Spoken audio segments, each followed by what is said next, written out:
America से deported 104 भारतीयों को लेकर एक अमेरिकी सैन्य विमान बुधवार को अमृतसर पहुंचा, जिनमें 33 गुजराती शामिल थे। ये सभी गुरुवार सुबह अहमदाबाद पहुंचे, जहां से पुलिस सुरक्षा में उन्हें घर भेजा गया। अहमदाबाद एयरपोर्ट से बाहर निकलते वक्त इन लोगों के मुंह ढके हुए थे और वहां उन्होंने मीडिया से कोई बात नहीं की। अब एक ऑडियो क्लिप सामने आई है, जिसमें एक डिपोर्टेड व्यक्ति अपना अनुभव साझा कर रहा है। તમને કેવું લાગ્યું અને જવું જોઈએ કે ના જવું જોઈએ?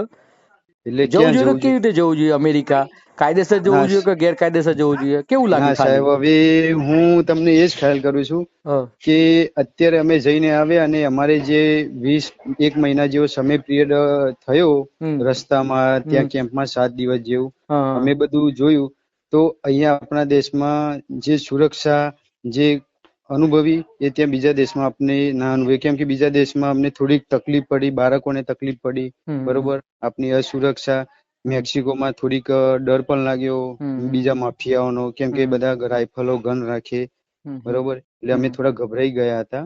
ત્યાં અમને કેમ્પમાં રાખ્યા, ખાવા પીવાનું આપ્યું, પણ જે પ્રમાણે મળવું જોઈએ એવું ત્યાં અમને ના મળ્યું, કેમ કે અમને હું અલગ હતો, અમારા બાળકો અલગ હતા. 7 દિવસ સુધી અમે એકબીજા સાથે વાતચીત ના કરી શક્યા, ઘર પરિવાર સાથે, એટલે અમે બહુ જ અંદરથી ડીપમાં ગભરાઈ ગયા હતા કે હવે અમારું શું થશે.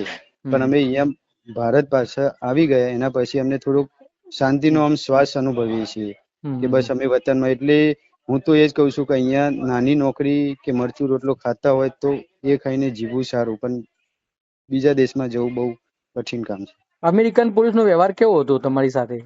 અમેરિકન પોલીસનો વ્યવહાર સારો હતો, બાળકોને એવી કોઈ તકલીફ નથી પડવા દીધી એમને. પણ અમે ત્યાંથી નીકળ્યા એટલે અમારા હાથમાં પગમાં હથકડીઓ છેક સુધી બાંધી રાખેલી હતી, એ અમને થોડુંક બહુ તકલીફ પડી હતી. બરોબર, એટલે ટૂંકમાં હાથમાં પગમાં તમારા હથકડીઓ બાંધેલી હતી? હથકડીઓ મારા પગમાં, મારી વાઈફના પણ પગમાં. એવું ના કરવું જોઈએ. હા, કેમ કે અમે ફ્લાઇટમાં જતા, એમની અમે ઘરે જ પરત આવતા હતા. બરોબર. અમે ક્યાંય ફ્લાઇટ માંથી બીજે ક્યાંય જવાના નતા, પણ અમને બહુ જ તકલીફ પડી. એમને હથકડીઓ બાંધેલી હતી એના કારણે.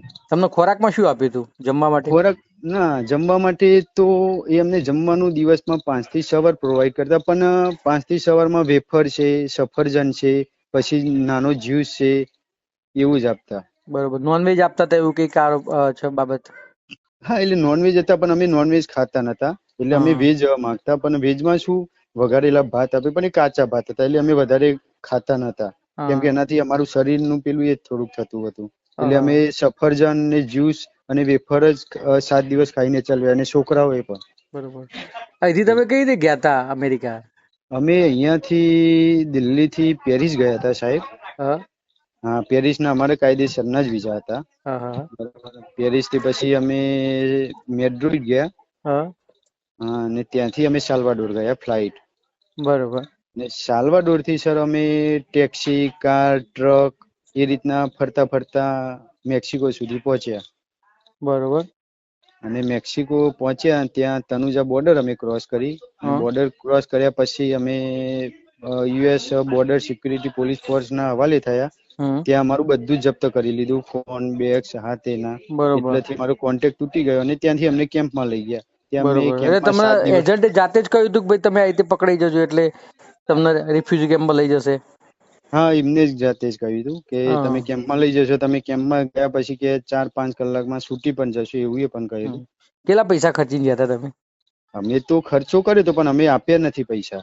ઓકે. હા, બરોબર. બરોબર.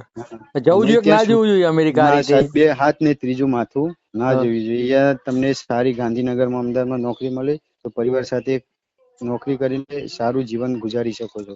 હું તો ના જ પાડું છું કે ના જવું જોઈએ, કેમ કે આપણી સાથે આપણને આટલી મુશ્કેલી પડી, પણ જે બાળકોની સાથે જે વેદના તકલીફ પડે એ આપણે જોઈ ના શકીએ. બરોબર. એટલે અમેરિકા તો ના જવું જોઈએ, આપણો દેશ છોડીને. ઓકે. તો